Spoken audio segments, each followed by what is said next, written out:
My brothers and sisters, arrogance is a very, very, very, very dangerous disease. It's worse than COVID. Even though so many millions have died in the world from COVID, out of the 8+ billion people in the world, 90.9% got arrogance. Major disease. A disease of the heart. Oh yes.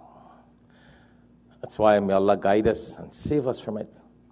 That's why the Prophet ﷺ said, if a person has a mustard seed, a tiny atom weight of arrogance in his heart, he will have to go to hell, Jahannam, get it burnt out, so he could be purified to go into Jannah.